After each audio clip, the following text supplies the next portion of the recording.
Hi everybody, Lynette here. Welcome back to my channel. Today I'm going to share with you the process on how I put together the dangle charms that I'm creating for my strawberry journals.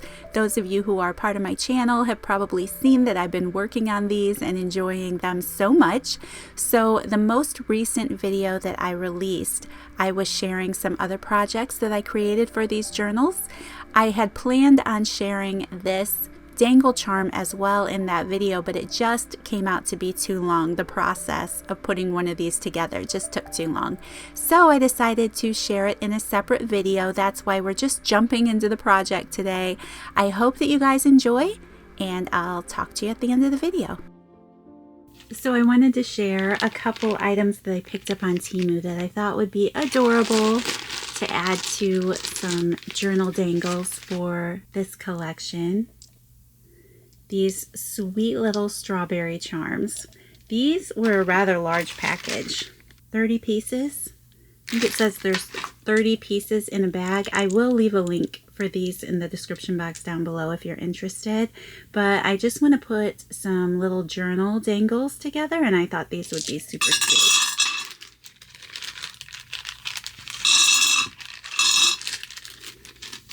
Another thing that I picked up were these little strawberry charms. You get 10 of these in a package, but I thought they were so sweet because they kind of have a little vintage look to them. They're a lot smaller, but they are pretty heavy actually in the hand. They're a good quality, and again, just super cute.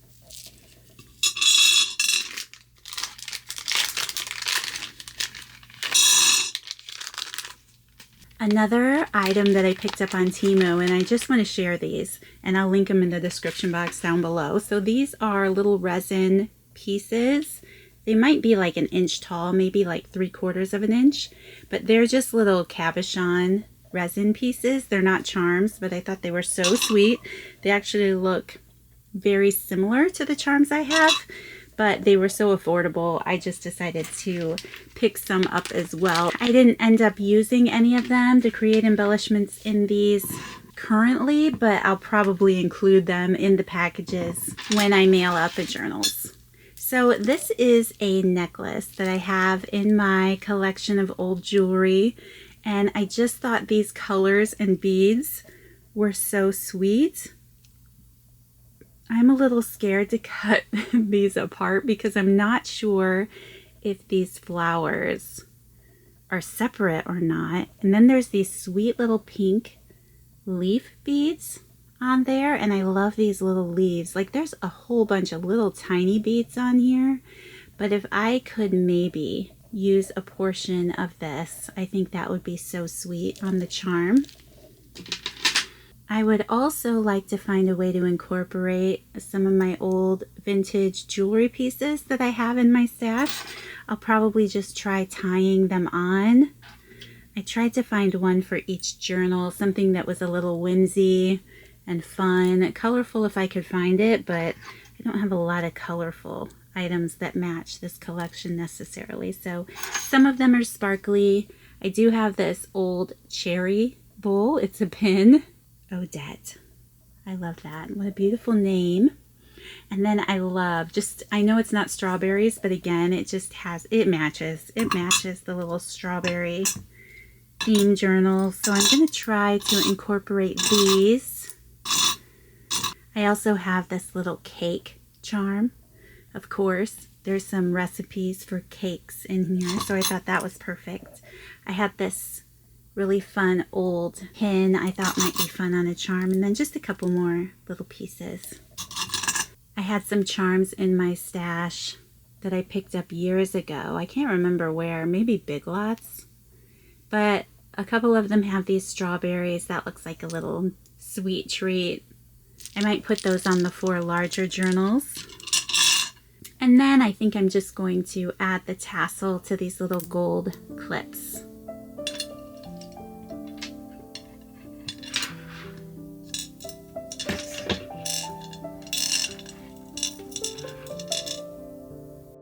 Like I already mentioned, this necklace came out of my vintage jewelry box things that I have here in my craft room. I was so happy to find it and make a good use out of it. It's so unique and fun. I think it was my husband's grandmother's. I think it came in some things that I had gotten from her after she passed away. So it's special, and I love the fact that it has so many fun elements on it, and it matched this journal perfectly. I also picked up some metal pieces like I had already mentioned. Now I've already created these dangles, and I can tell you that I didn't use all of them here in my dish because I wasn't able to find a way to attach them and tie them on the string, but the ones that I picked out instead are really pretty too.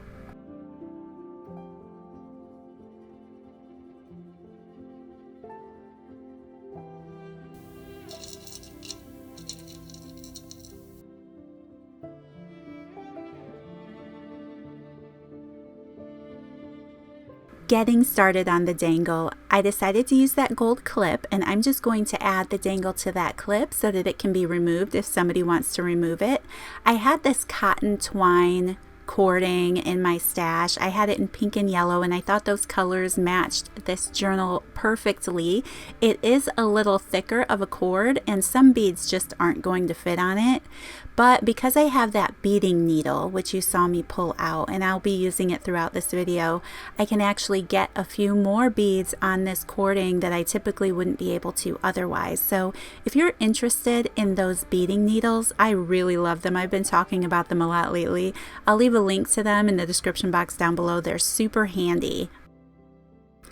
This is the first dangle that I made for these strawberry journals.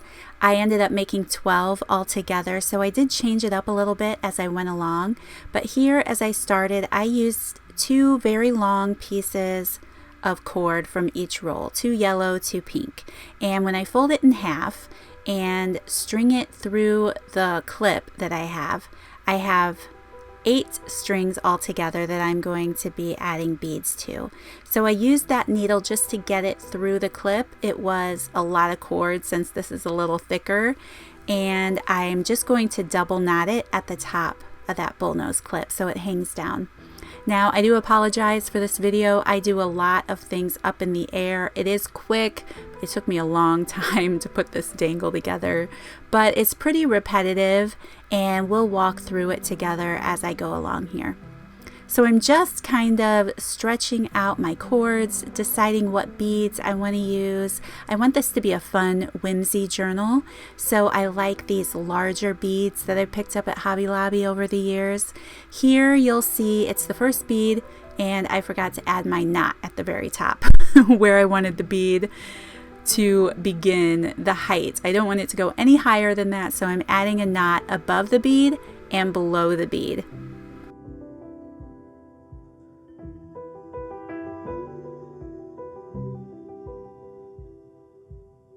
So the best advice I have for creating these dangles is just take your time with it. Play around with the colors, the spacing of the beads, the size of the beads. I try to put them at different heights, if it makes sense. I definitely want to start at the top. I don't want to add a large bead to every single string because they're not going to fit, and it's just going to get bulky and kind of weird. So you can see here how I've added that pink bead even higher than the green one. It's bigger. I personally like it at the top. And then I'm just going to play around again with the height and the variation of beads. Always making a knot at the top and under the bead because I personally don't want them to slide around. Now you can see that I'm using that fun daisy bead here, and I'm adding 3 beads all together. I wanted to sandwich those flowers in between those 2 pink beads, so you can do that. You can tie 1 bead on, 3 beads on, 5 beads on. It doesn't really matter. Just play around with the height of where you're stringing them on the bead. And you can see how well this beading needle works too. It has that split down the center, and then you can add your cording to the center. Maybe most of you have already seen those. They're new to me, and I don't really know where they've been all my life. How did I ever survive without them? I probably made a lot less dangles, and that's really the truth.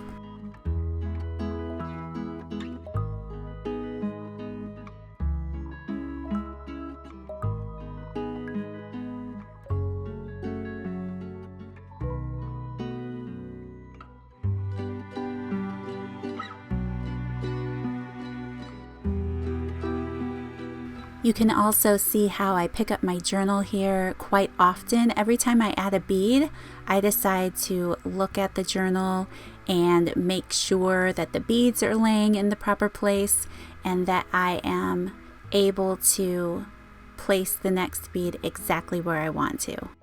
Here you can see that I'm adding that strawberry charm to the string, and I just double knotted it on the string. It works perfect, it lays great.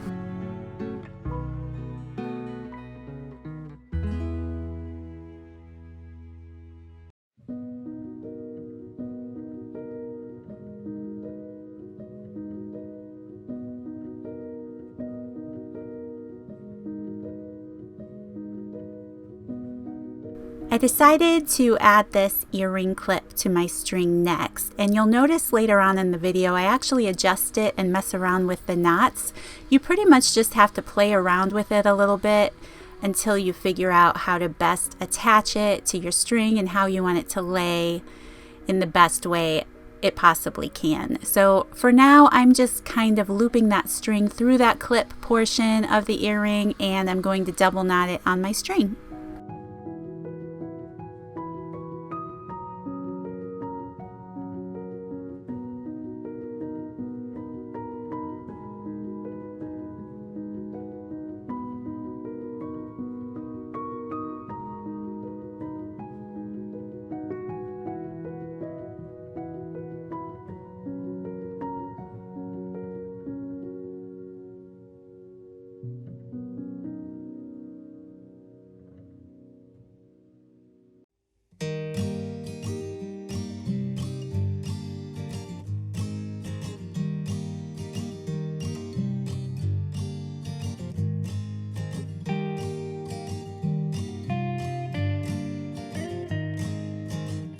One of the things that I love about making dangles is how unique you can make them for each of your projects.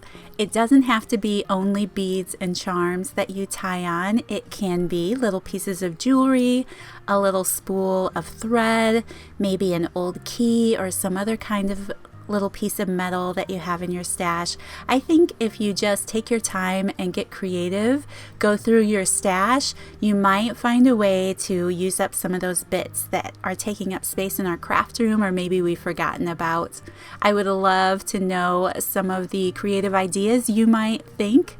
As I'm sitting here talking, I'm wondering about what else could we use on our dangles? Maybe a little tied up scroll. I have a friend who loves to make little elements. She loves to make handmade little tiny things. She likes to do that a lot more than paper crafting. She does paper craft, but she likes to make little tiny things. And I bet she would be fantastic at figuring out some creative things to add to her journals. Anyway, I'm just visiting with you guys and talking as we go along, but you can see my process here. Always picking up the journal after I tie something onto the dangle just to play around with those colors and make sure I have everything scattered along the strings as we go along. You can see that I'm messing around with that earring again, and I just decided to figure out a way that I could put my string through that whole back clasp on that earring, and it just helped the charm lay a little better on the string.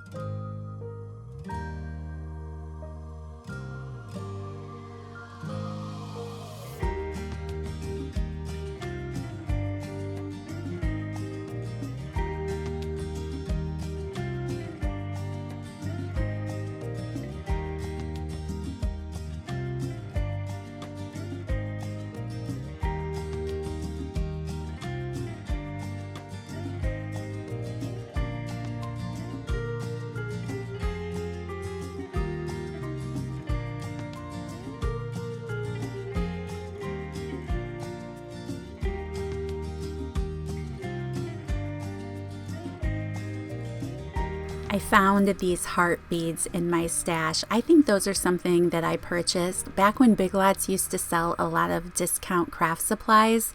I really miss those days. Those were my scrapbooking days. But I bought those beads probably 15 years ago. It's been a long time. So I was so happy to find a way to add them to this journal, and I just think it adds a really fun, whimsical touch. I really should get into my beads more. I think every time I get them out, I just love playing with them. I love creating little dangles with them. Do you have something like that, to where it's something you love creating with, but you tend to not get them out very often? Beads are definitely that kind of thing for me. And as I'm looking at this bead I'm tying on now, I think it's actually like a watermelon. Like, it has the print of a watermelon, but with those black specks on there and the pink and red coloring of the beads, it could definitely be a strawberry too.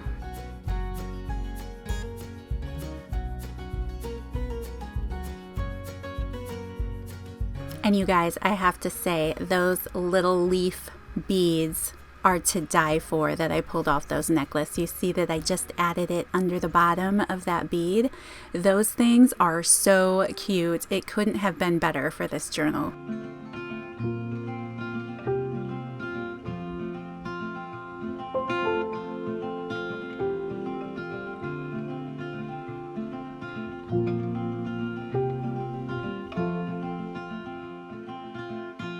Rainy days don't seem so wet.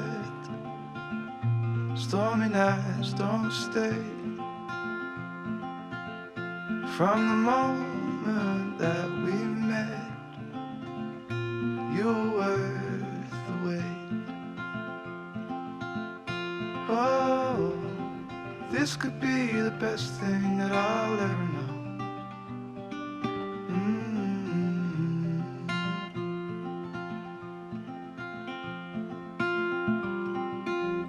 Talk for hours and never slept.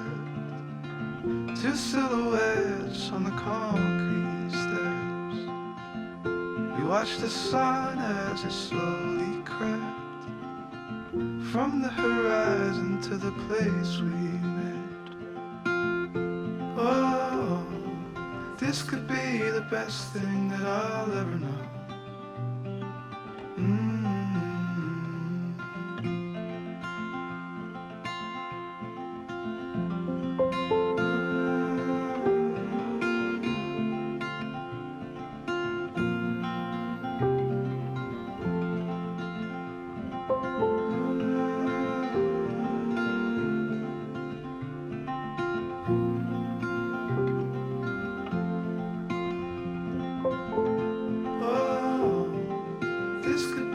Best thing that I'll ever know.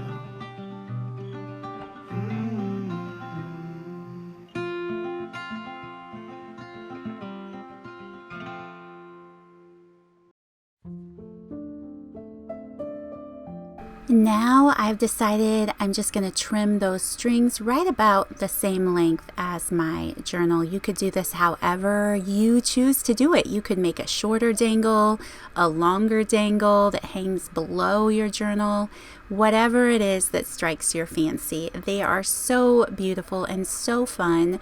Thank you so much for taking the time to hang out with me today and follow along as I created this journal dangle. I hope that it inspired you to make your own dangles if beads are something that you don't get out very often. I hope that you do. I hope that you break out your beads and your twine and play along and create some dangles for your journals as well. Thank you so much for following along. I will see you in the next video. Bye.